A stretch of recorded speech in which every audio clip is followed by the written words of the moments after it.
6:45, here's your Smart Start on Sunrise this Monday morning. Breaking news, a man is in the hospital with life-threatening injuries after a shooting on Cottage Street here in the city. That happened just after 11 last night. The victim, a 26-year-old, is still receiving treatment for that critical injury. Investigators tell us there's no one in custody at this point, and police are asking anyone with leads that can help to please call 911. Also breaking, a woman arrested after a shots fired call ends with a police chase and crash. That was just before 3 this morning. Officers say there was a woman firing shots in the air on Wild Street before taking off in a car. Officers later spotted the suspected shooter driving in the area of the original call. When officers tried to stop the suspect, the vehicle sped off towards Avenue D, lost control and crashed. That driver, a 24-year-old woman, was taken to the hospital with minor injuries. The specific charges she faces are pending. Authorities are now pointing to arson after a 2-alarm fire in Rochester left one building unlivable and the other demolished. That happened Saturday night just after 6:30 on Kosciuszko Street. Those on scene, the first responders reported heavy smoke and fire coming from the home before the flames hit a neighboring house. It took 50 crew members to extinguish this. Both houses were empty at the time. One firefighter did suffer minor burns and was evaluated at the hospital. The department has deemed this arson and the investigation is ongoing. Another house fire on the west side, this one yesterday afternoon in Gates around 1 o'clock. There was a garage attached to this home on Battle Green Drive that's damaged. You can see that there. Fire officials say they were able to keep the fire contained to the garage. No one was injured. To Greece, where 2 young teens are facing charges in a stolen car case. Police tell us this was a bit after 5 Sunday night when the teens were using a dangerous instrument while stealing a vehicle on West Ridge Road. Officers located that stolen car later, which ran into a parked car. The suspects, 2 boys, 13 and 14, took off, but they were later captured. They're charged with robbery, grand larceny, and menacing as well. A peaceful protest over the weekend demonstrating support for Israel's democracy. This was in Brighton. Organizers there tell us this comes as protests all over the globe have been ongoing for many weeks. Sunday's event comes as Israeli Prime Minister Benjamin Netanyahu plans to tighten that country's Supreme Court, the controls over it.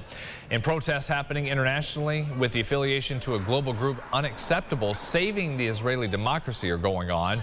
Sharon Shafir, who helped organize the rally in Brighton, says events happening globally do have an impact on people living here. Even the university has ties with Israeli academic institutions, and I see that it's unavoidable to speak out and to see the impact that it will have on our community as well. This is the 4th time the group has had peaceful protests like this one at 12 Corners and the 14th week running of protests worldwide. Looking ahead, later today in a few hours, Mayor Malik Evans from Rochester and the Monroe County Executive Adam Bella will join healthcare organizations talking about ongoing staffing woes in that industry. There's a press conference with them at 10 o'clock this morning. They say they will discuss how $800,000 combined in city and county funds will help provide a new career pathway in low-income and underserved communities. Also later on tonight, a Stop the Gun Violence town hall happening from 6 to 7 in Rochester at the Thomas Ryan Rec Center. We're told organizers will be discussing the dangerousness standard, ways to stop violence, and resources out there in the community to support families.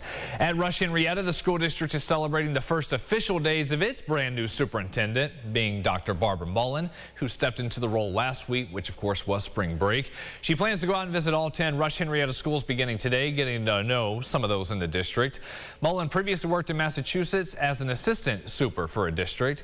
She will take the oath of office here tomorrow night during the next school board meeting. We'll be covering these stories, have updates for you on News 8 on air coming up at noon and this afternoon, and online as soon as we have those stories ready for you at rochesterfirst.com. The Biden administration says it is going to fight a Texas federal judge's ruling to stop the FDA's approval of the abortion medication mifepristone. The judge put his ruling on hold officially for 1 week to allow for a challenge in the courts and the Department of Justice to file a notice of appeal. A U.S. district judge in Washington state issued a counter ruling the same day as the ruling in Texas, ordering federal officials not to make any changes to access to the medication in states where Democrats have sued to protect the availability. This afternoon in Nashville, the Metropolitan Council there could vote to reinstate former state representative Justin Jones. Jones and fellow former state rep Justin Pearson were ousted ousted last week from Tennessee's House by the Republican majority after they took part in a gun violence protest on the House floor. Shelby County officials in Memphis could also vote to reinstate Pearson later this week. Efforts to expel a third state rep, Gloria Johnson, failed by 1 vote. Protests over gun violence continued over the weekend in Tennessee after 3 children and those 3 adults were gunned down in a mass shooting at a Nashville elementary school last month. Let's take a look at our local forecast with our meteorologist James Gilbert. Okay, 33, but we got a nice warm up on the way. Yeah, that's right. A couple spots even actually below freezing this morning. Yeah. But we're going to climb up real nicely. 50s, 60s as we get into this afternoon. Birds abound. They are back. It is springtime, and you can hear that spring volume out your window. Maybe the next couple of mornings is going to be worth it to crack that window, get some fresh air in the house. Cloudy, breezy for your Tuesday, but you see what that breeze brings in. Looks like 70 degrees going to be possible by Wednesday. We'll take a look at the bus stop forecast as well as the rest of your 8-day forecast coming up in a couple of minutes at the end of the show. Brendan. See you then. Thank you, James. Speaking of your morning drive, sunrise traffic at 551 Main Expressway still looking okay. That one accident on the map showing up in southwest Rochester at Reynolds Street and Bartlett Street. Another update on your sunrise traffic when we see you at 7:25 during CBS Mornings. We, of course, are coming off a weekend that was full of Easter celebrations everywhere. People here of multiple religious groups set out to make sure those less fortunate in this community or even in their own congregations benefited from the holiday's meaning by putting their faith into action. Here's Jatira Marsh with that story. Jatira. Brennan, Easter Sunday, members of the community embraced one another in the Rochester area to show that goodwill towards others can make a big difference. In particular, farm director at the Vineyard Farm in Rochester, Sister Marcia Allen, offers housing on the property to the homeless, and additionally, for Easter, they were thrown a feast. Vineyard Farm residents share that their mental health has grown stronger thanks to the staff showing they care by having them join in their charity choir and teaching them life skills to better themselves. Sister Allen says she ties her goodwill to her faith.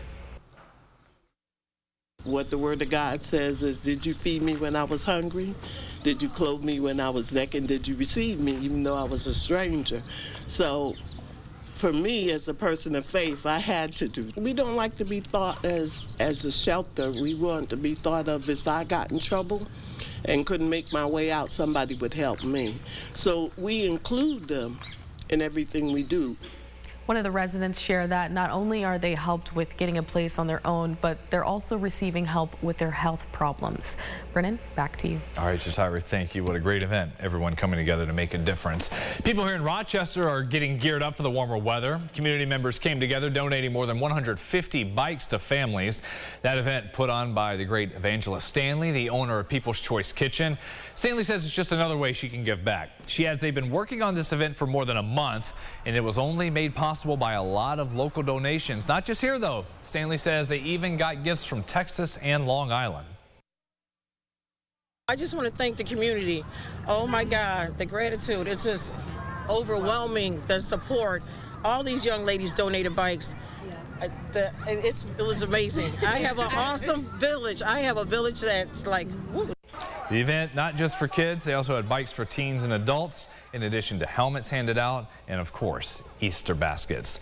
Almost time to get out and enjoy stocking up on fresh local produce. The Brighton Farmers Market is right around the corner. That group plans to open for the new season Sunday. They'll have tokens for SNAP customers to purchase, which can then be turned around to use to buy eligible foods at the market. So check it out again coming up this weekend. Sabres take on the Rangers tonight. The rest of their games must wins if they hope to make the playoffs.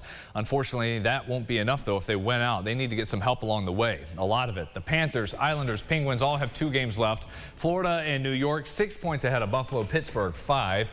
If Buffalo wins out, that'll be at 93 points and likely won't win any tiebreakers against the 3 teams in front of them. So they need 2 of 3 of those teams to stay below 92 points. So might be it, as the streak for the second longest playoff drought might continue for Buffalo in the 4 major sports. Yeah, it sounds like they're really going to need a lot of their ducks to fall in a row there. Yep. And you know how it is to get ducks in a row. Can be tough. Yeah. Out there trying to get them. I was just trying to get all the kids in a row with the Easter egg hunts over the weekend. Oh, yeah. Man, yeah. It's a lot of fun. Put some yogurt bites in those Easter eggs. That worked pretty well for us. We put money. Change. There you go. Nickels and dimes. Yeah, as long as your kid won't eat the change. Yeah. You're Yes. in good Yes. shape. No, she organized them.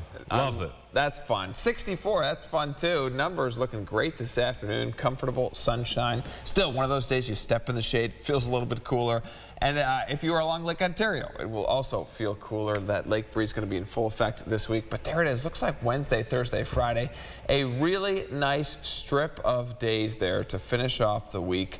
Next chance for rain could be by the end of the weekend into next week. We will take that. Please be safe getting off to school and work today. We'll see you back here in half an hour. CBS Mornings coming your way.